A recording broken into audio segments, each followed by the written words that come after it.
আসসালামু আলাইকুম ওয়া রাহমাতুল্লাহি ওয়া বারাকাতুহু। আলহামদুলিল্লাহি রাব্বিল আলামিন ওয়াসসালাতু ওয়াসসালামু আলা রাসূলিহিল কারীম। নাউযু বিল্লাহি মিন শুরুরি আনফুসিনা ওয়া মিন সাইয়্যিআতি আ'মালিনা। ওয়া মান ইয়াহদিহিল্লাহু ফালা মুদিল্লা লাহু ওয়া মান ইউদ্লিলহু ফালা হাদিয়া লাহু। ওয়া নাশহাদু আল লা ইলাহা ইল্লাল্লাহ ওয়া নাশহাদু আন্না মুহাম্মাদান আবদুহু ওয়া রাসূলুহু। আলহামদুলিল্লাহ, আমরা আল্লাহ তাআলার প্রতি কৃতজ্ঞতা আদায় করছি, যিনি আমাদেরকে কোরআন ও সালাত অনুধাবন কোর্সের 7টি ক্লাস শেষে আজকে 8ম ক্লাসে উপস্থিত হওয়ার সৌভাগ্য দান করেছেন। আলহামদুলিল্লাহ, দরুদ ও সালাম পেশ করছি প্রিয় নবীজির প্রতি, যার জীবনের অনুসরণের মধ্যে আমাদের জন্য রয়েছে আদর্শ। আমরা সেই নবীর প্রতি দরুদ পড়ছি সাল্লাল্লাহু আলাইহি ওয়াসাল্লাম। আল্লাহ তাআলা আমাদেরকে রাসূল সাল্লাল্লাহু আলাইহি সাল্লামকে অনুসরণের তৌফিক দান করুন। সেই সাথে ধন্যবাদ জানাচ্ছি আপনাদের সবাইকে, যারা আপনাদের বিভিন্ন পার্থিব ব্যস্ততা গুছিয়ে রেখে আল্লাহ সন্তুষ্টির উদ্দেশ্যে, কোরআন ও সালাত অনুধাবনের উদ্দেশ্যে এই কোর্সে জয়েন করেছেন এবং আজকের ক্লাসেও যুক্ত হয়েছেন। আপনাদের সবাইকে আমি ধন্যবাদ জ্ঞাপন করছি। চলুন আজকে আমি অষ্টম ক্লাস শুরু করবো ইনশাআল্লাহ। আজকের ক্লাসে আমরা পড়বো সালাত সংশ্লিষ্ট ওযুর দোয়া ও ইকামা। ইতোপূর্বের ক্লাসগুলোতে আমরা কোরআনের 7টি সূরা পড়েছি, কিছু দোয়াও পড়েছি। আজকে আমরা ওযুর দোয়া এবং ইকামা পড়বো। এর পরবর্তী ক্লাসে সালাতের মধ্যে কিছু দোয়া পড়বো এবং সর্বশেষ ক্লাসেও সালাতের মধ্যে এবং বাইরে কিছু দোয়া পড়বো ইনশাল্লাহ। আজকে আমরা ব্যাকরণ অংশে নাসারা এর ক্রিয়ারূপ পড়বো।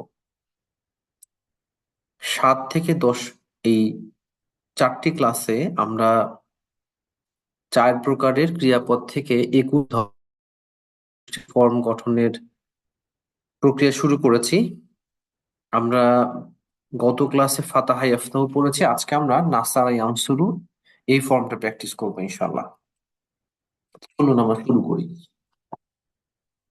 ওযুর পূর্বে দোয়া, খুব ছোট একটি দোয়া, বিসমিল্লাহ। ওযুর পূর্বে দোয়া বিসমিল্লাহ। এখানে বিসমি অর্থ নামে। আমরা ইতিমধ্যে জেনেছি বিসমি এর মধ্যে মূলত 2টি শব্দ রয়েছে, বা এবং ইসমুন। বা একটি হরফ বা অব্যয়, অর্থ তে এ, এবং ইসমুন অর্থ নাম। তাহলে বিসমি অর্থ নামে, বিসমিল্লাহ অর্থ আল্লাহর নামে।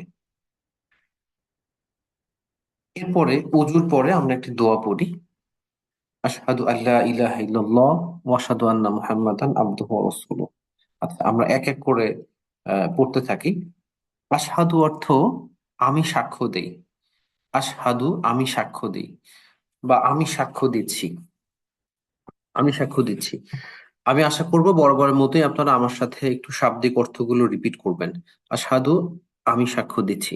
খেয়াল করবেন, এই যে আমরা ফাআলা ইয়াফআলু এর ফর্মগুলো পড়েছিলাম, এর মধ্যে ফেলে মুদাররএর আমার ক্ষেত্রে আমরা পড়েছিলাম আফআলু। আফআলু আমি করি, ঠিক একইভাবে আশহাদু আমি সাক্ষ্য দিচ্ছি। চিনব কিভাবে? শুরুতে হামজা শেষে পেশ। আফআলুতে শুরুতে হামজা শেষে পেশ, আশহাদুতেও শুরুতে হামজা শেষে পেশ। আশহাদু আমি সাক্ষ্য দিচ্ছি। আশহাদু আমি সাক্ষ্য দিচ্ছি। আশহাদু আমি সাক্ষ্য দিচ্ছি। ওকে, তাহলে আফআলু, আশহাদু। দেখেন, আমরা ইতিপূর্বে যে শব্দগুলো শিখেছি এর মধ্যে থেকে কিছু উদাহরণ একইভাবে একই রকম আফআলুর সাথে মিল করে, যেমন আশহাদু আমি সাক্ষ্য দিচ্ছি, আউযু আমি আশ্রয় চাই, শুরুতে হামজা শেষে পেশ। আবুদু আমি ইবাদত করি, শুরুতে হামজা শেষে পেশ। তাহলে আমরা এইভাবে চিহ্ন দেখে দেখে আইডেন্টিফাই করে ফেলবো ইনশাআল্লাহ। আশহাদু আমি সাক্ষ্য দিচ্ছি, আন যে, আন যে, লা ইলাহা, লা ইলাহা, লা অর্থ নেই বা না, ইলাহ কোনো ইলাহ বা কোনো উপাস্য। তাহলে লা ইলাহা নেই কোনো ইলাহ বা কোনো ইলাহ নেই। লা ইলাহা কোনো ইলাহ নেই। প্রসঙ্গত আমরা না বোধক 4 ধরনের শব্দ পড়েছি। এই সুযোগে আমরা একটু রিভিশন করে নিব। লা অর্থ না, লা অর্থ না। মা অর্থ না, কি, যা, 3টি অর্থ হয়, এর মধ্যে একটি রয়েছে না। আমরা শিখেছিলাম যে অতীতকালীন ক্রিয়াপদকে যদি আমরা না বোধক করতে চাই সেক্ষেত্রে আমরা মা ব্যবহার করি। যেমন অমা খলাকুল জিন্না ওয়াল ইনসা, আমি জিন এবং মানুষকে সৃষ্টি করিনি ইল্লালি আবুদুন, আমার ইবাদত এর উদ্দেশ্য ছাড়া। তাহলে সেখানে মা খলাক্তু, শাব্দিক ভাবে মা খলাক্তু, আমি সৃষ্টি করিনি। লা দ্বারা এখানে লা ইলাহা, কোনো ইলাহ নেই, লা আসার কারণে এটা নাবোধক হয়েছে। তবে এটা ছাড়াও ভবিষ্যতের যে কোনো কাজকে যদি আমরা নাবোধক করতে চাই সেক্ষেত্রে আমরা লা ব্যবহার করি। যেমন আশহাদু, আমি সাক্ষ্য দিচ্ছি। উদাহরণস্বরূপ যদি আমরা এখানে এর পূর্বে লা যুক্ত করতাম, লা আশহাদু, তাহলে অর্থ হতো আমি সাক্ষ্য দিচ্ছি না। অর্থাৎ ফেইলে মুদরেকে যদি আমি নাবোধক করতে চাই সাধারণভাবে আমরা লা ব্যবহার করি। তাহলে অতীতকালীন ক্রিয়াপদকে নাবোধক করার জন্য মা, এবং ভবিষ্যৎ বা বর্তমান অর্থাৎ ফেইলে মুদরেকে নাবোধক করার জন্য লা ব্যবহার করি। এছাড়াও 2 ধরনের না রয়েছে যেটা অত্যন্ত জোরালো অর্থ দেয়। একটা হচ্ছে লাম, আর একটি লান। লাম হচ্ছে, হ্যাঁ, না না। লাম, একটু সময় দিবেন। আচ্ছা, লাম হচ্ছে অতীতকালীন জোরালো না, মানে একদম হয়ই নাই। হ্যাঁ, আমরা পড়েছিলাম লাম ইয়ালিদ ওয়ালাম ইউলাদ, তিনি কাউকে জন্ম দেন নাই, তিনি কারো থেকে জন্মগ্রহণ করেনও নাই। মানে একদমই অসম্ভব, যেটা জোরালো না সেটা হচ্ছে লাম। আর ভবিষ্যতে জোরালোই না, হবেই না, রাইট, একদম জোরালো না। যেমন আমরা সূরা বাকারার প্র্যাকটিসে দেখেছিলাম যে আহ আল্লাহ যখন বললেন তোমরা সূরা বানায় নিয়ে আসো, আল্লাহ বললেন যে ফাইল্লাম তাফআলু ওয়ালাং তাফআলু, তোমরা অতীতে কখনোই পারো না এবং ভবিষ্যতে কখনোই, লাং তাফআলু, কখনোই পারবে না। তাহলে আমরা যদি একটু রিভিশন করি যে অতীতকালীন সাধারণ না বোঝানোর জন্য মা, বর্তমান বা ভবিষ্যৎকালীন সাধারণ না বোঝানোর জন্য লা ব্যবহৃত হয়। এছাড়া অতীতকালীন জোরালো না বোঝানোর জন্য লাম, এবং ভবিষ্যতে জোরালো না, হবেই না এমনটা বোঝানোর জন্য লান ব্যবহার করা হয়। আসুন আমরা দোয়ায় চলে আসি। লা ইলাহা অর্থ হচ্ছে কোনো ইলাহ নেই, ইল্লাল্লাহ। আচ্ছা, প্রসঙ্গত আমরা এটা আগেও শিখেছিলাম।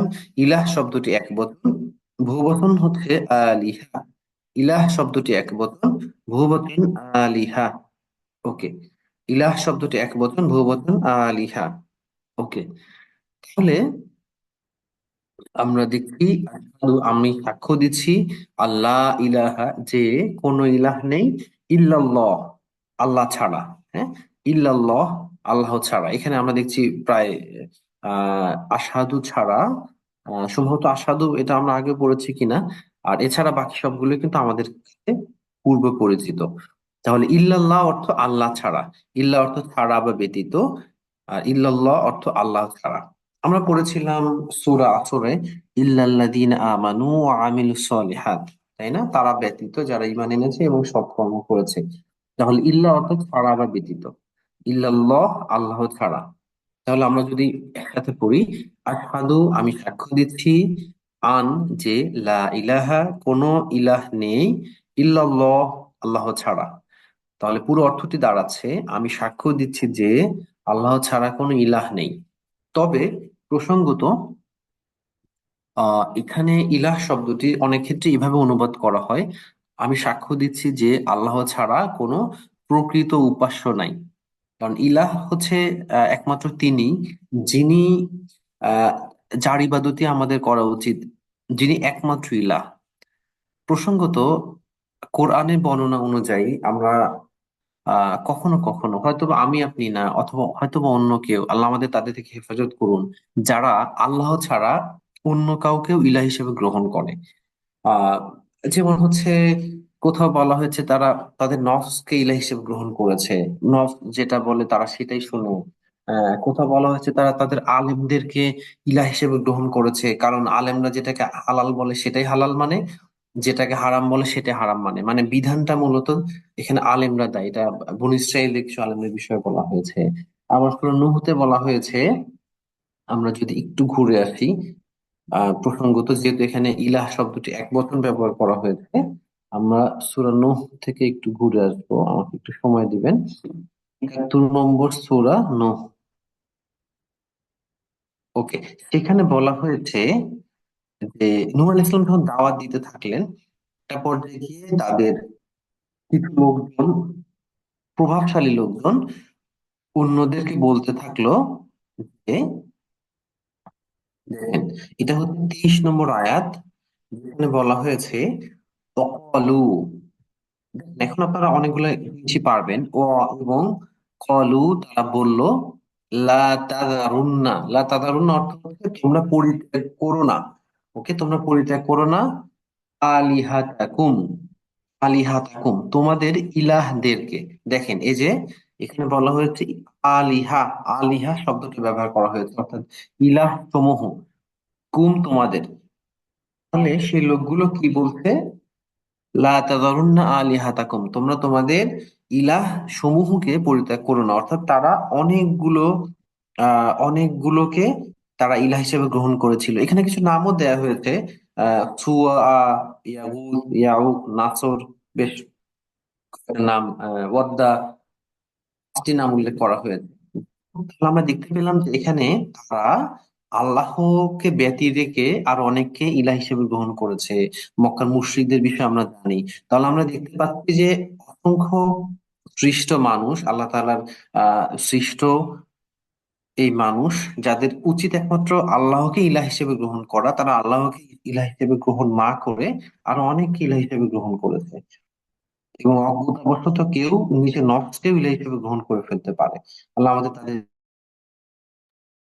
আল্লাহ আমাদেরকে তাদের থেকে হেফাজত করুন। তো এই জন্য, যেহেতু আল্লাহ ছাড়াও অসংখ্য ভ্রান্ত ইলাহ কে মানুষ গ্রহণ করে থাকে, এই জন্য লা ইলাহা ইল্লাল্লাহ এটার অনুবাদ করা হয় অনেক ক্ষেত্রে যে আল্লাহ ছাড়া কোনো প্রকৃত ইলাহ নেই। তাহলে আমরা দোয়ায় ফিরে আসি। আমি সাক্ষ্য দিচ্ছি যে আল্লাহ ছাড়া কোনো প্রকৃত ইলাহ নেই। এরপরে ওয়াহদাহু লা শারীকা লাহ। ওয়াহদাহু অর্থ হচ্ছে তিনি এক। ওয়াহদাহু, তিনি এক। এই শব্দ থেকে আরো কিছু শব্দ হতে পারে কাছাকাছি অর্থবোধক, যেমন ওয়াহিদুন অর্থ হচ্ছে এক। আমরা ঠিক 1 2 3 ভাবে কাউন্ট করি। এর একের আরবি হচ্ছে ওয়াহিদুন। এরপর আহাদুন। আহাদুন শব্দটি আমরা শিখেছিলাম যে এটা যখন বান্দার ক্ষেত্রে ব্যবহৃত হয় তখন অর্থ হয় যে কেউ, এনিওয়ান। আর যখন আল্লাহর ক্ষেত্রে তখন এক ও অদ্বিতীয়। ওকে, এবং আপনাদের মনে আছে যখন বেলাল রাদিয়াল্লাহু আনহু ইসলাম গ্রহণ করেছেন এবং ইসলামের তেমন কোনো বিধান তখন পর্যন্ত নাজিল হয়ে সারেনি, এবং তাকে যখন অত্যাচার করা হয় তখন তিনি শুধুমাত্র এতটুকুই পরিচয় দিয়েছিলেন আল্লাহ তাআলার আহাদ, আহাদ। ওকে, তাহলে আহাদ এক ও অদ্বিতীয়। এরপরে খুব কাছাকাছি অর্থ হচ্ছে তাওহীদ, অর্থ একত্ববাদ। তাওহীদ অর্থ একত্ববাদ। ওকে, আমরা এই একত্ববাদে বিশ্বাস করি আলহামদুলিল্লাহ। তাহলে ওয়াহদাহু অর্থ তিনি এক। লা শারীকা লাহ। লা শারীকা অর্থ কোনো অংশীদার নেই। লা শারীকা, কোনো অংশীদার নেই। লা শারীকা, কোনো অংশীদার নেই। আচ্ছা, শারিক শব্দটির অর্থ, এখানে কয়েকটি শব্দ দেয়া আছে, দেখেন এটা বাংলা অর্থ লিখে দেওয়া হয় নাই। আমরা আশা করি যে এটা আপনারা খুব সহজে ধরতে পারবেন ইনশাআল্লাহ। প্রথম যে শব্দটি শারিকুন, এর অর্থ অংশীদার। ঠিক যে শব্দটি এখানে রয়েছে, লা শারিকা। তাহলে শারিক অর্থ অংশীদার। এর বহুবচন হচ্ছে শুরাকা। এর বহুবচন শুরাকা। ওকে, আর এই যে অংশীদার করার কাজ, টু ডু ভার্ব, আমরা যেটা হাত ঢাকায় যেটা বলি, শিরকুন। শিরকুন অর্থ কাউকে অংশীদার করা। শিরকুন, কাউকে অংশীদার করা। আর যে ব্যক্তি এই অংশীদার করার কাজটি করেন তাকে বলা হয় মুশরিক। হ্যাঁ, মুশরিক, যে আল্লাহ তাআলার সাথে কাউকে শরীক করে, অংশীদার করে, তাকে বলা হয় মুশরিক। ওকে, তাহলে আমরা চলে আসি এখানে। লা শারিকা, কোনো অংশীদার নেই, লাহু, তার সাথে বা তার জন্য, এটা আমরা আগেই পড়েছি। তাহলে ওয়াহদাহু, তিনি এক। লা শারীকা লাহ, তার কোনো অংশীদার নেই। ওয়া আশহাদু, ওয়াশহাদু এবং আমি আরো সাক্ষ্য দিচ্ছি। দেখেন, এবং ওয়া অর্থ এবং, যেহেতু এটা সাধারণ একটা বর্ণনা। ওয়া এবং, আশহাদু আমি সাক্ষ্য দিচ্ছি, আশহাদু আমি সাক্ষ্য দিচ্ছি। ওকে, প্রসঙ্গত যিনি সাক্ষ্য দেন তাকে বলা হয় শাহিদ। দেখেন, যিনি সাক্ষ্য দেন তাকে বলা হয় শাহিদ। যিনি সাক্ষ্য দেন তাকে বলা হয় শাহিদ। ওকে, এবং রাসূল সাল্লাল্লাহু আলাইহি সাল্লামের যে পরিচয় দেয়া হয়েছে, যে সতর্ককারী, সুসংবাদ দানকারী, হ্যাঁ, মুবাশশির, এরপরে নাযির, ঠিক একইভাবে শাহিদও আল্লাহ রাসূল সাল্লাল্লাহু আলাইহি সাল্লামের একটা পরিচয়। তাকে সাক্ষী হিসেবে পরিচয় করে, মানে পরিচয় দেয়া হয়েছে কোরআনে। ওকে, ও আশহাদু আমি সাক্ষ্য দিচ্ছি, আন্না যে, আন্না যে, নিশ্চয় যে, আন্না নিশ্চয় যে, ওকে, মুহাম্মাদান মুহাম্মদ সাল্লাল্লাহু আলাইহি ওয়াসাল্লাম, মুহাম্মদ সাল্লাল্লাহু আলাইহি সাল্লাম, এই এই আমরা সরাসরি এটাই বলি, মুহাম্মাদের অনুবাদ মুহাম্মদ সাল্লাল্লাহু আলাইহি সাল্লাম এমনটি করি, তবে আমরা অর্থটা জেনে রাখবো। যার অনেক প্রশংসা করা হয়, যার অনেক প্রশংসা করা হয়, শাব্দিক অর্থ যদি আমরা চিন্তা করি।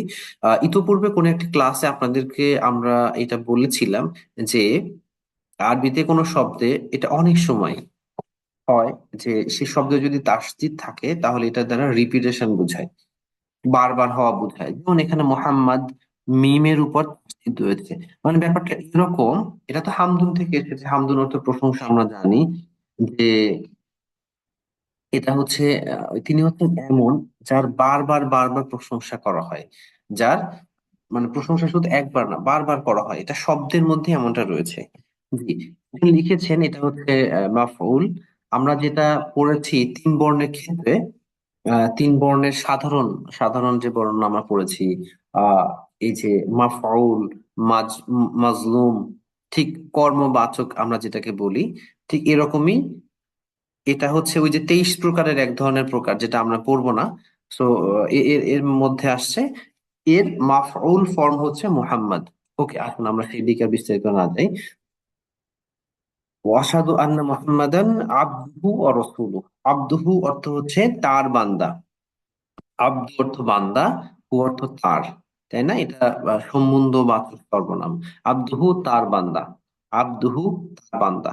ওকে, এটাই হচ্ছে আমাদের জন্য সর্বোত্তম পরিচয়, যে আমরা আল্লাহর বান্দা বা আল্লাহর দাস। এর চেয়ে উত্তম পরিচয় আমাদের আর নাই। ওকে, এবং আমরা জানি যে আল্লাহ তাআলার কাছে প্রিয় নাম হচ্ছে আব্দুল্লাহ, আব্দুর রহমান, এরকম নাম, অর্থাৎ আল্লাহর দাস বা বান্দা হওয়ার পরিচয় দেয়, এটাই হচ্ছে খুব সর্বোত্তম একটা পরিচয় আমাদের জন্য। তাহলে রাসূল সাল্লাল্লাহু আলাইহি সাল্লামের পরিচয় দেওয়া হচ্ছে এখানে আব্দুহু তার বান্দা, রসুলুহু এবং তার রসুল, রসুলুহু এবং তার রসুল। এখানে আহ রাসূল শব্দটি এক বচন, শাব্দিক ভাবে এটাকে বার্তা বাহক বা মেসেঞ্জারও বলা হয়। তবে এটা রাসূল, এটা আমাদের কাছে বেশি পরিচিত, এই জন্য এটা বলা হয়, এখানে লেখা হয়েছে ওয়া রাসূলুহু এবং তার রসুল, ওয়া রাসূলুহু এবং তার রসুল। ওকে, আর প্রসঙ্গত রাসূল শব্দটি শাব্দিকভাবে এক বচন, এর বহুবচন হচ্ছে রুসুলুন, এর বহুবচন রুসুলুন।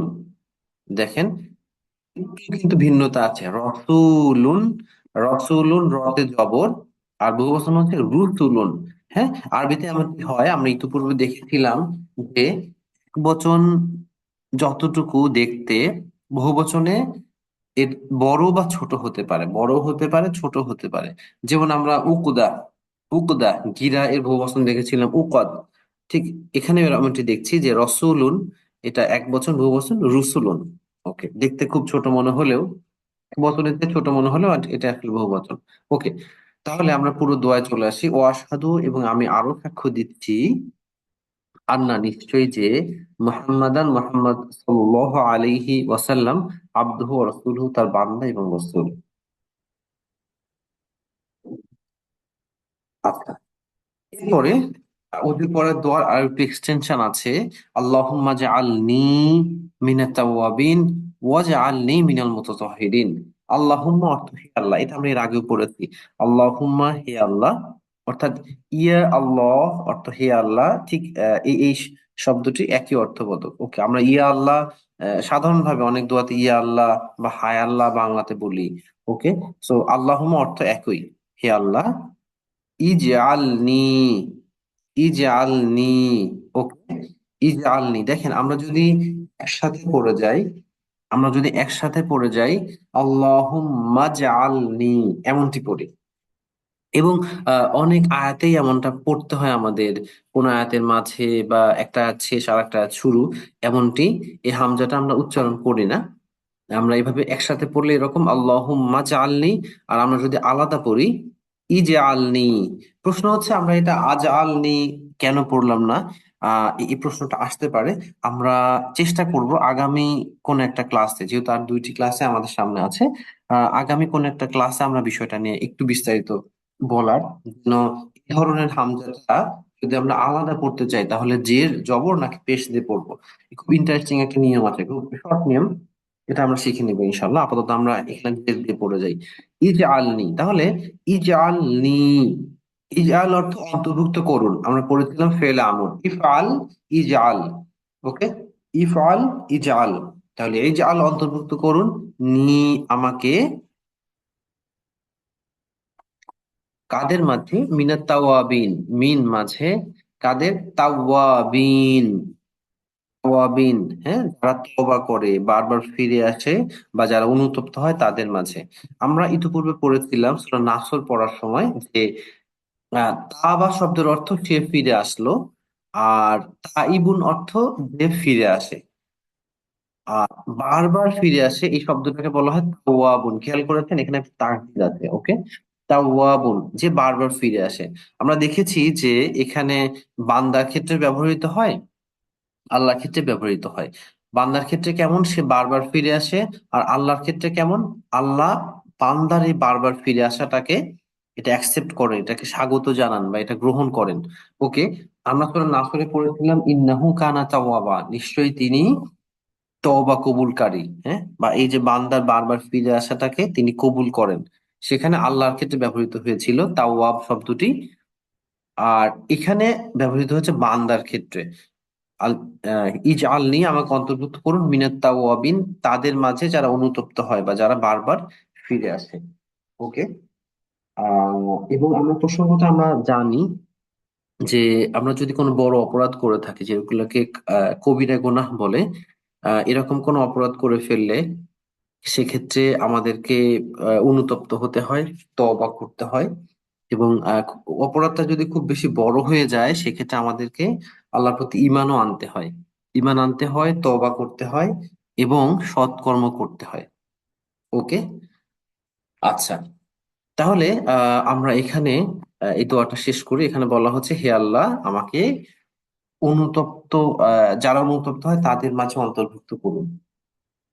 ওকে, আহ আচ্ছা, প্রসঙ্গত এটা আপনাদের মনে একটু কনফিউশন তৈরি করবে কিনা যে আমি বলে ফেললাম যে বড় গুনাহ করে ফেললে ঈমানও আনতে হয়। তো আহ একটু সময় দিবেন, আমার মনে হয় যে বিষয়টা একটু আলোচনা করে যায়, নতুবা এটা আবার কনফিউশন ক্রিয়েট করবে। আচ্ছা, আমরা সূরা ফুরকানে চলে আসছি, একটু সময় দিবেন আমাকে। সূরা ফুরকানের একদম শেষ রুকুতে, তিনটা শেষ রুকুতে ইবাদুর রহমান হিসেবে কিছু আল্লাহর বান্দার কিছু আহ বান্দা হিসেবে, এটা বলতে পারেন যে মুমিনের গুণাবলী, খুব সিম্পলি যদি আমরা বলি কি গুণাবলী থাকা উচিত সেটা উল্লেখ করা হয়েছে। তো এর মধ্যে রয়েছে, এটা নেগেটিভলি পজিটিভ, মানে নেগেটিভলি বর্ণনা করা হয়েছে যেন সে এটা থেকে বিরত থাকে। সেটা কি, আল্লাযীনা লা ইয়াদউনা মা আল্লাহি ইলাহান আখর, এই আল্লাহর বান্দারা আল্লাহ ছাড়া অন্য কাউকে ইলাহ হিসেবে ডাকে না। এটা হচ্ছে তাদের গুণাবলী, যে আল্লাহ ছাড়া অন্য কাউকে ইলাহ হিসেবে ডাকে না। লা ইয়াকতুলুনা নাফসাল্লাতী হারামাল্লাহু ইল্লা বিল হক, হক ভাবে, সত্য ভাবে আল্লাহ যাদেরকে হত্যা করা জায়েজ করেছেন তাদের ছাড়া কাউকে হত্যা করে না। এখন কাদেরকে হকভাবে হত্যা করা যায় এটা আবার আরেকটা আলোচনা, আমি দুঃখিত এত আলোচনা এই মুহূর্তে যাব না। ওকে, তাহলে হকভাবে যাদেরকে হত্যা করা যায় তাদেরকে ছাড়া অন্য কাউকে হত্যা করে না, ওয়ালা ইয়াজনুন, এবং সে জিনা করে না। তাহলে আল্লাহ ছাড়া কাউকে ইলাহ ডাকে না, অন্যায় ভাবে কাউকে হত্যা করে না এবং জিনা করে না। কিন্তু আল্লাহ বলছেন যে ওমাইয়া ফাআল যালিকা ইয়ালকা আসামা, যে ব্যক্তি এই কাজটা করবে সে কঠোর, মানে কঠোর শাস্তির সম্মুখীন হবে। ইউদআফ লাহুল আযাবু ইয়াউমাল কিয়ামাতি ওয়া ইয়াখলুদ ফীহি মুহানা, তাকে আহ তার তার শাস্তি দ্বিগুণ করে দেওয়া হবে কিয়ামতের দিন, এবং স্থায়ী ভাবে সেখানে অত্যন্ত লাঞ্ছিত হয়ে অবস্থান করবে। কিন্তু এখান থেকে বাঁচার উপায় কি? কেউ যদি জিনা করে ফেলে, কেউ যদি কাউকে হত্যা করে ফেলে, কেউ যদি আল্লাহ ছাড়া কাউকে ইলাহ ডেকে ফেলে, তার সমাধান হচ্ছে আমান তাবা, প্রথম কাজ সে তওবা করবে, ও আমানা, এবং ঈমান আনবে। তাহলে বোঝা যাচ্ছে তার ঈমান আনার জরুরতটা কেন, তার ঈমান, আগের কাজের মাধ্যমে তার ঈমানটা ভেঙে গেছে। আমানা, ঈমান এনেছে, ও আমিলা সলিহান, এবং সৎকর্ম করবে। উলাইকা ইউবাদদিলুল্লাহু সাইয়্যাতিহিম হাসানাত, আল্লাহ তখন তাদের মন্দকে ভালো কাজে পরিবর্তন করে দিবেন। তাহলে এখানে তার কাজটা হচ্ছে, এত বড় কাজ করার পরও বাঁচার অপশন আছে, বাট তাকে তিনটা কাজ করতে হবে: তওবা, ঈমান এবং সৎকর্ম। তওবা, ঈমান এবং সৎকর্ম। তাহলে আমরা বুঝতে পারছি যে অপরাধের মাত্রা যদি এই ভয়ানক পর্যায়ে চলে যায়, জিনা, হত্যা, শিরক, সেক্ষেত্রে তাকে তওবা করতে হবে, পুনরায় ঈমান আনতে হবে এবং সৎকর্ম করতে হবে। তো ভাই এবং বোনেরা, আসুন আমরা এই দোয়ায় চলে আসি। তাহলে আমরা তওবাকারীদের মধ্যে অন্তর্ভুক্ত হওয়ার জন্য আল্লাহর কাছে এখানে দোয়া করলাম। এরপরে ওয়াজআলনি মিনাল মুতাতাহহিরিন, ওয়াজআলনি, ওয়া এবং ইজআলনি, ইজআল অন্তর্ভুক্ত করো, নি আমাকে, ওয়াজআলনি এবং আমাকে অন্তর্ভুক্ত করো। ওকে, এখানেও আমরা হামজার নিচে জের দিয়ে পড়লাম। ওয়া এবং ইজআলনি, আমাকে অন্তর্ভুক্ত করো, মিনাল মুতাতাহহিরিন, মিনাল মুতাতাহহিরিন, পবিত্রতা অর্জনকারীদের মধ্যে, অর্থাৎ যারা নিজেদেরকে পবিত্র করে, যারা নিজেদেরকে পবিত্র করে এমন মানুষদের মধ্যে আমাকে অন্তর্ভুক্ত করো। ওকে, খেয়াল করবেন, এই যে ডান পাশে দেখেন মুতাতাহহির শব্দটি এক বচন, আর এর বহু বচন হচ্ছে মুতাতাহহিরিন। দেখেন, আমরা ইতিপূর্বে শিখেছি যে এই ধরনের গুণবাচক শব্দ, যেমন ধরেন এই যে নাসিরুন, ওকে, ফাতিহুন, গত ক্লাসে আমরা যে শব্দগুলো পড়েছি দেখেন, ফাতিহুন, জাইলুন, ওকে, এছাড়াও মুসলিমুন, মুজাহিদুন, কাফিরুন, মুশরিকুন ইত্যাদি শাব্দিক ভাবে আমরা যেটাকে ফাইল বলি, হ্যাঁ, এই ধরনের শব্দগুলোকে যদি বহুবচন করতে চাই, শেষে ইয়ানুন যুক্ত করব। আর যদি আমরা বহু বচন থেকে এক বচনে যেতে চাই, তাহলে ইয়ানুনটাকে বাদ দিব, বা ওয়ানুন থাকলে ওয়ানুনটাকে বাদ দিব, তাহলে হয়ে যাবে। ওকে, তাহলে এখানে দেখতে পাচ্ছি যে মুতাতাহহিরিন বহু বচন, এর এক বচন হচ্ছে মুতাতাহহিরুন, অর্থাৎ যারা নিজেকে পবিত্র করে। প্রসঙ্গত তিনটা শব্দ, এটা হচ্ছে যে আমাদের মুখস্থ করতে হবে, এটা জরুরি না, বা কাছাকাছি পরিচিত, এই জন্য নিয়ে আসা হয়েছে। তহিরুন অর্থ পবিত্র, তহুরুন অর্থ পবিত্র, এরপরে তহারা, তহারা অর্থ পবিত্রতা। আপনি দেখবেন যে অনেক ফিকহের কিতাবে তাহারাত শব্দটা ব্যবহার করা হয়, তাহারাত অর্থ পবিত্রতা। ওকে, তাহলে ওয়াজআলনি মিনাল মুতাতাহহিরিন, আমাকে পবিত্রতা অর্জনকারীদের মাঝে অন্তর্ভুক্ত করুন, বা যারা নিজেদের পবিত্র করে তাদের মাঝে অন্তর্ভুক্ত করুন। ওকে, এবার আমরা আজান ও ইকামা দেখবো। মূলত এখানে ইকামা সব শিরোনামে নিয়ে আসা হয়েছে, তবে এটা আজান ও ইকামাতে তো একই বিষয়গুলোই বলা হয়। ওকে, আচ্ছা, তাহলে আহ প্রথমেই আল্লাহু আকবার অর্থ হচ্ছে আল্লাহ মহান। আল্লাহু আকবার অর্থ আল্লাহ মহান। আমরা এখানে একটু স্পষ্ট উচ্চারণ করব, আল্লাহু আকবার, আকবার, হ্যাঁ, কাফ কাফ, বাংলায় বললে কিছুটা ক এর মতো, তবে এখানে কেউ কেউ ভুলবশত একটু গ এর মতো উচ্চারণ করে, আকবার, মানে কিছুটা গ এর মতো মনে হয় ব্যাপারটা। আমরা সতর্কতার সাথে উচ্চারণ করব, হ্যাঁ, কাফ, আল্লাহু আকবার, আল্লাহু আকবার। ওকে, এখন আমরা একটা বিষয় পড়বো, সেটা হচ্ছে আমরা ইংরেজিতে পড়েছি যে ডিগ্রি তিন প্রকার হয়: সিম্পল, কম্পারেটিভ, সুপারলেটিভ। অর্থাৎ সাধারণ গুণবাচক যে শব্দগুলো, সেগুলোকে আমরা সিম্পল বলি। যেমন আমরা উদাহরণ দিয়ে বলি গুড, গুড মানে যা সাধারণ ভালো। ওকে, কম্পারেটিভ বা তুলনামূলক ভালো হচ্ছে, তুলনামূলক মানে এই গুণটাই তুলনামূলক ভাবে হয়তো কয়েকজনের মধ্যে সে ভালো, হ্যাঁ, সেক্ষেত্রে আমরা বলি বেটার। আর সবচেয়ে ভালো, সবচেয়ে ভালোর ক্ষেত্রে আমরা বলি বেস্ট, বেস্ট, যেটাকে সুপারলেটিভ ডিগ্রি বলা হয়। তো আরবিতে এভাবে প্রকাশ করা হয়, দেখেন, কাবিরুন শব্দটি অর্থ বড়। কাবিরুন অর্থ বড়। তুলনামূলকভাবে বড় হচ্ছে আকবার। তুলনামূলকভাবে বড় হচ্ছে আকবার। আর সবচেয়ে বড় হচ্ছে আল আকবার। সবচেয়ে বড় হচ্ছে আল আকবার। অর্থাৎ এটা হচ্ছে সুপারলেটিভ ডিগ্রি হচ্ছে আল আকবার। কিভাবে দেখেন, সগীরুন অর্থ ছোট। আসগর হচ্ছে তুলনামূলকভাবে ছোট। আর আল আসগর হচ্ছে সব। হাসিন অর্থ সুন্দর। হাসান তুলনামূলকভাবে সুন্দর। আর আল আহসান সবচেয়ে বেশি সুন্দর। তবে সময় তো ভাই এবং বোনেরা, আহ এই বিষয়ে একটু আপনাদের কাছে কনফিউশন হতে পারে, এই জন্য আমি একটু বলি। এই যে আকবার শব্দটা, আকবার শব্দটা এইটা কখনো কখনো দুইটা অর্থে ব্যবহৃত হয়।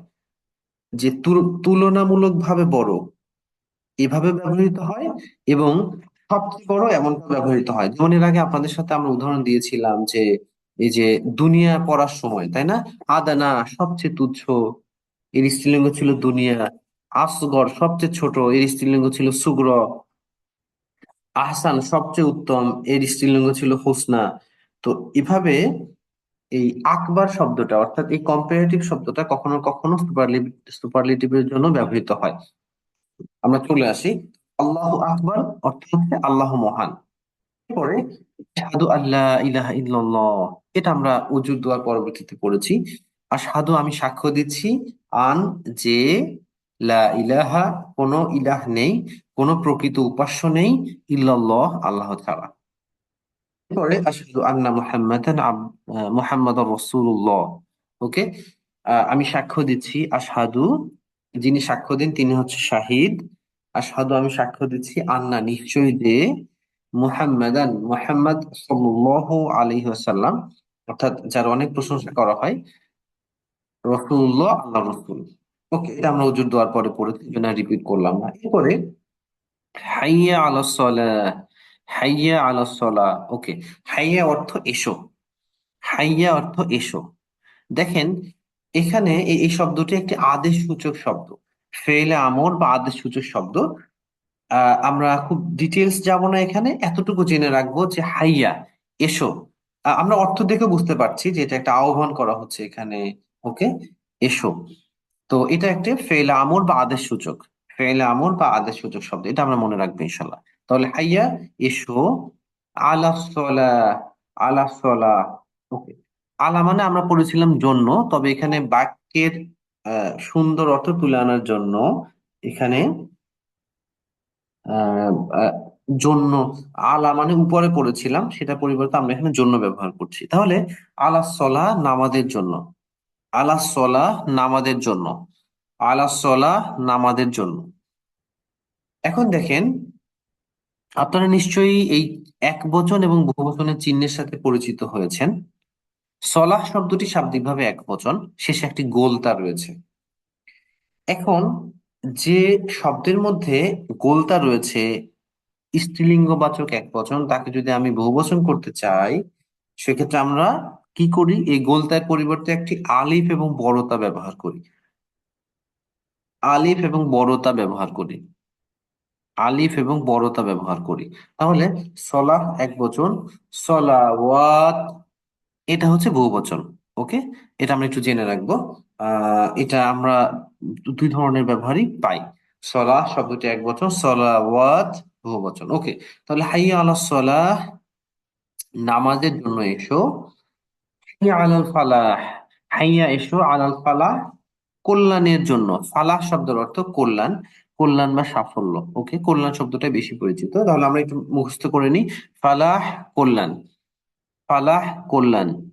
কল্যাণ বা সাফল্য। ওকে, আচ্ছা, আপনারা পড়েছেন 23 নম্বর সূরা মুমিনুনের প্রথম আয়াত, কদ আফলাহাল মুমিনুন। মুমিনরা সফল কাম হয়েছে, রাইট? আচ্ছা, চলেন আমরা একটু কোরআন থেকে ঘুরে আসি, একটু ভালো লাগবে। 23 নম্বর সূরা মুমিনুন, একদম প্রথম আয়াত। এখানে বলা হচ্ছে কদ আফলাহাল মুমিনুন। অসাধারণ অর্থ, হ্যাঁ। মুমিনরা সফল কাম হয়েছে, হ্যাঁ, নিশ্চিতভাবে মুমিনরা সফল কাম হয়ে গেছে। এই যে আফলাহা, আফলাহা এই শব্দটি থেকে এসেছে ফালাহ, অথবা ফালাহ থেকে আফলাহা এসেছে, যেভাবে বলেন। তাহলে ফালাহ অর্থ সফলতা বা কল্যাণ। নামাজে এটার জন্য এখানে ডাকা হয়, এই সফলতার জন্য ডাকা হয়। ওকে, তাহলে হাইয়া আলাল ফালাহ নামাজের কি কল্যাণের জন্য এসব। ওকে, এরপরে ইকামাতে বলা হয় এতে না, আজানে এই শব্দগুলো থাকে না। কদ কামাতিস সলাহ, কদ কামাতিস সলাহ, এখানে একটা ইন্টারেস্টিং বিষয় আছে, আমরা দেখব। আশা করি আপনারা মজা পাবেন ইনশাআল্লাহ। ওকে, কত কামাতিস সলাহ। প্রথমত, কামাতিস সলাহ অর্থ হচ্ছে সালাত প্রতিষ্ঠিত হয়েছে। কামাতিস সলাহ অর্থ সালাত প্রতিষ্ঠিত হয়েছে। আচ্ছা, এখন এই যে দেখেন, ক মাতিস সলাহ, তায়ের নিচে জের দেওয়া হয়েছে। মূলত এখানে জের ছিল না, মূলত ছিল সাকিন। কমাত। ওকে, কমাত আসলা, এমনটি ছিল। কমাত আসলা। কমাত কার সাথে মিলে? ফাআলাত। ফাআলাত এক বচন স্ত্রীলিঙ্গ, অতীতকালীন শব্দ, আপনাদের মনে আছে। ফাআলাত, কমাত। কিন্তু মিলিয়ে পড়ার জন্য এখানে তায়ের নিচে জের দিয়ে পরের শব্দ শেষে মিলিয়ে পড়া হয়েছে। কমাতিসলা। কমাতিসলা, কিন্তু আমরা যদি আলাদা করি এতটুকু মাথায় রাখবো, এটা ছিল কমাত। ওকে, এখন আসেন, যেহেতু এটা অতীতকালীন শব্দ, কমাতিসলা, সালাত প্রতিষ্ঠিত হয়েছে। এর পূর্বে আমরা ব্যবহার করেছিলাম কদ, আপনাদের মনে আছে, কদের ব্যবহার করেছিলাম, তাই না? কদ কমাতিসলা মানে ইতিমধ্যে প্রতিষ্ঠিত হয়েছে, মানে খুব রিসেন্টলি ডান যদি হয়, মানে খুব কম সময় আগে এটা করা হয়েছে, এমনটি বোঝাতে কদ ব্যবহৃত হয় অতীতকালীন ক্রিয়াপদের আগে। তাহলে ওয়াকিত সলা, সালাত প্রতিষ্ঠিত হয়েছে। সলা, সালাত ইতিমধ্যে প্রতিষ্ঠিত হয়েছে। ওকে, এবার দেখেন মজার বিষয়টা। এই যে ফাআলা শব্দটা আমরা পড়েছিলাম, ফাআলা মানে সে করেছে। ফাআলা মানে সে করেছে। ওকে, আর একইভাবে কমা মানে সে দাঁড়িয়েছে। কমা মানে দাঁড়িয়েছে। ফাআলা শেষ বর্ণে জবর, কমা শেষ বর্ণে জবর, আমরা চিনে ফেললাম এটা হচ্ছে ফাআলার মতোই। তাহলে ফাআলা সে করেছে, কমা সে করেছে। আমরা যদি এটা সর্বনামের সাথে মিলিয়ে পড়ি, আমরা পড়েছিলাম হুয়া ফাআলা, মানে হুয়া পড়েছি। দেখেন, হুয়া মানে সে একজন পুরুষ, আর ফাআলা মানে সে একজন পুরুষ করেছে। তাহলে আমরা দুটোই ভাবে বলতে পারি যে হুয়া ফাআলা, সে একজন পুরুষ করেছে। হুয়া কমা, সে একজন পুরুষ দাঁড়িয়েছে। এবার দেখেন, এই দুইটা শব্দকে আমি যদি স্ত্রীলিঙ্গ বাচক করতে চাই, খুব ইজি। কি করবো আমি? দেখেন, হুয়াকে ব্যবহার করব হিয়া, কারণ হিয়া আমরা পড়েছি। ওকে, হিয়াটা আমরা শিখি নাই, জাস্ট আপনারা একটু এতটুকু আপাতত মেনে নেন যে হুয়া অর্থ সে একজন পুরুষ, আর হিয়া মানে সে একজন মহিলা। আমরা জাস্ট এটাকে স্ত্রীলিঙ্গ বাচক করছি। ফাআলা এর স্ত্রীলিঙ্গ হচ্ছে ফাআলাত, এটা আমরা পড়েছি। ফাআলাত। ওকে, তাহলে আমরা দেখতে পাচ্ছি যে ফাআলা সে করেছে, সে একজন পুরুষ। এটা যদি আমরা বলি সে করেছে, সে একজন মহিলা, তাহলে হয়ে যাবে ফাআলাত। কিভাবে? সে দাঁড়িয়েছে, এটা কমা, আর সে দাঁড়িয়েছে পুরুষ, আর সে দাঁড়িয়েছে মহিলা, কমাত। দেখেন, ফাআলাত, কমাত, চিহ্নগুলো আমরা দেখে ফেলছি, তার উপর সাকিন, এখানে তার উপর সাকিন। ওকে, ফাআলাত সে দাঁড়িয়েছে, সে করেছে, সে একজন মহিলা। কমাত সে দাঁড়িয়েছে, সে একজন মহিলা। প্রশ্ন হচ্ছে, আমরা কেন এখানে এই প্রসঙ্গটা আনলাম? আমরা ইতিপূর্বে বলেছিলাম আপনাদেরকে, আরবিতে যত এসএম বা বিশেষ্য এবং ফেল বা ক্রিয়াপদ রয়েছে, এগুলোর কোনো না কোনো লিঙ্গ রয়েছে শাব্দিক ভাবে, হয় সেটা পুল্লিঙ্গ, না হয় স্ত্রীলিঙ্গ। হয় সেটা পুল্লিঙ্গ, না হয় স্ত্রীলিঙ্গ। এবং এতদিনে আপনারা নিশ্চয়ই জেনেছেন, সলাৎ শব্দটি শেষে যেহেতু গোলতা আছে, সুতরাং সলাৎ শব্দটি শাব্দিক ভাবে স্ত্রীলিঙ্গ বাচক শব্দ। সলাৎ শব্দটি শাব্দিক ভাবে স্ত্রীলিঙ্গ বাচক শব্দ। ওকে, এখন আসেন, মজার বিষয়টা দেখেন, এই যে কমাত সলা। ওকে, আমরা কমাত মিলিয়ে পড়ার জন্য তার নিচে জের দেওয়া হয়েছে, বাট মূলত এটা সাকিন। ওকে, কমাত আসলা। তাহলে এই যে আসলা যে প্রতিষ্ঠিত হয়েছে সাবজেক্টে, আসলা স্ত্রীলিঙ্গ বাচক, শেষে যেহেতু গোলতা রয়েছে, তাহলে এর সাথে যে সংশ্লিষ্ট ক্রিয়াপদ, সেটাও স্ত্রীলিঙ্গ হবে। ওকে, আহ এ যে দাঁড়িয়েছে, যে কাজটা করেছে, যে প্রতিষ্ঠিত হয়েছে, এই সংশ্লিষ্ট যে ক্রিয়াপদ, সেটাও স্ত্রীলিঙ্গ হবে। যদি এখানে সলাৎ শব্দটা just উদাহরণের জন্য বলছি পুরুষ হতো, তাহলে এখানে আমরা বলতাম কত কম আসলা। পুরুষ শব্দ হতো, কমা এটা বলতাম। কিন্তু সলাৎ যেহেতু স্ত্রীলিঙ্গ বাচক, এই জন্য আমরা বলছি কদ, কমাত আসলা। ওকে, আমি আশা করি যে এখানে কমা এর পরিবর্তে কমাত কেন হলো এটা আপনারা বুঝতে পেরেছেন, আশা করি। তাহলে কত কমাত সলা, সালাত প্রতিষ্ঠিত হয়েছে। ওকে, শেষে আল্লাহু আকবার, আল্লাহু আকবার, আল্লাহ মহান, আল্লাহ মহান, লা ইলাহা ইল্লাল্লাহ, আল্লাহ ছাড়া কোনো প্রকৃত উপাস্য নেই। সময় তো ভাই এবং বোনেরা, আমরা ব্যাকরণ অংশে যাব ইনশাআল্লাহ। তো তার আগে আমরা একটু ছোট বিরতিতে যাব।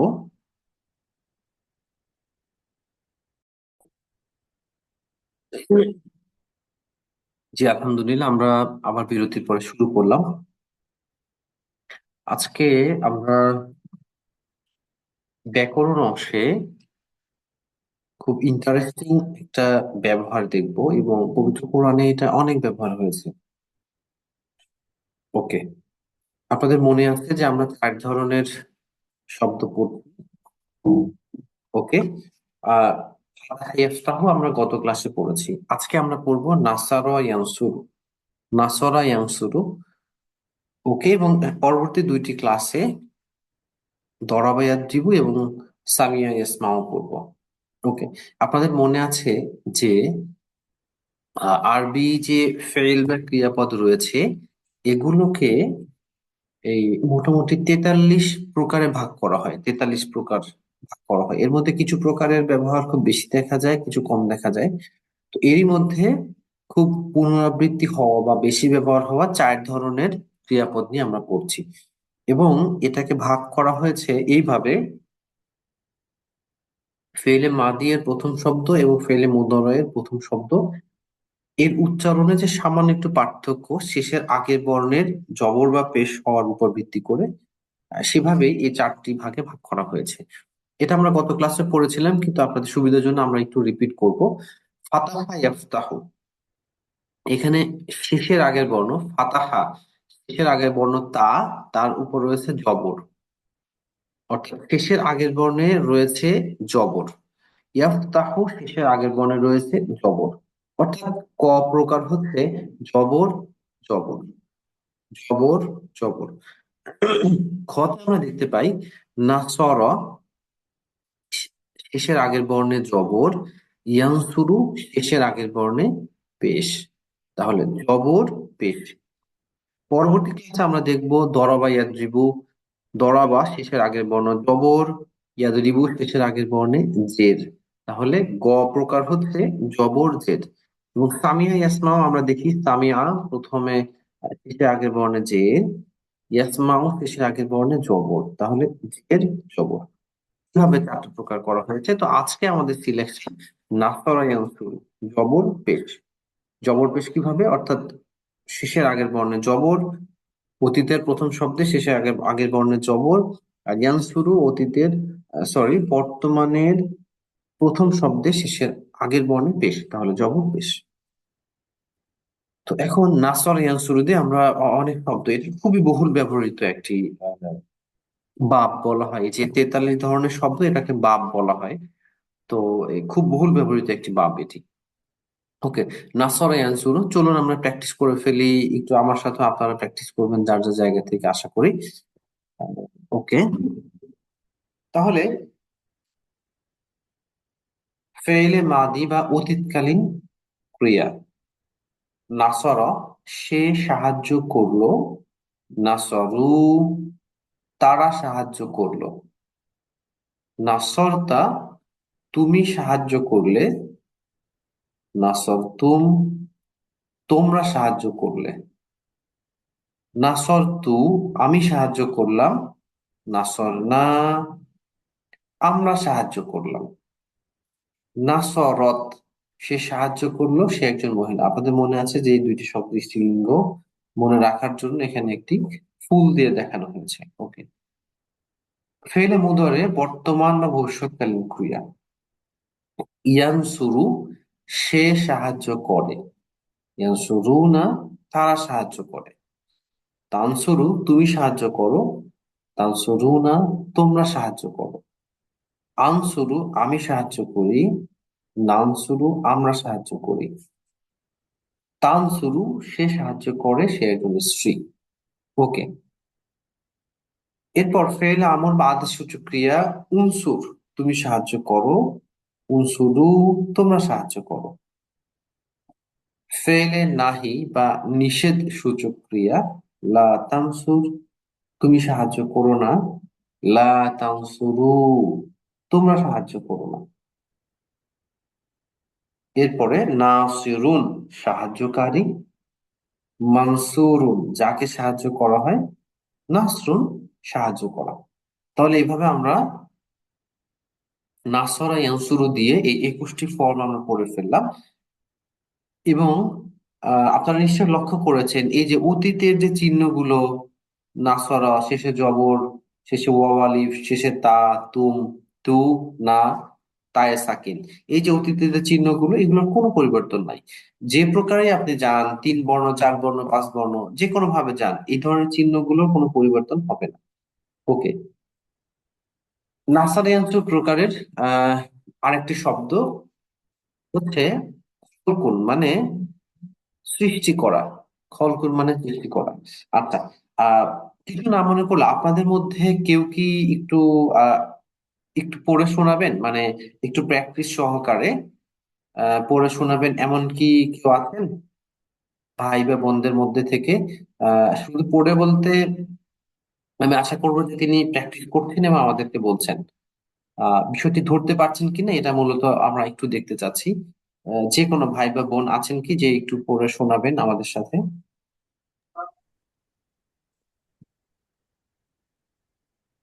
আমরা যখন লাইভে ক্লাস করি তখন করি হচ্ছে যে বিভিন্ন জনকে ডেকে ডেকে সামনে এনে প্র্যাকটিস করাই, যেহেতু এই সুযোগটা এখানে কম।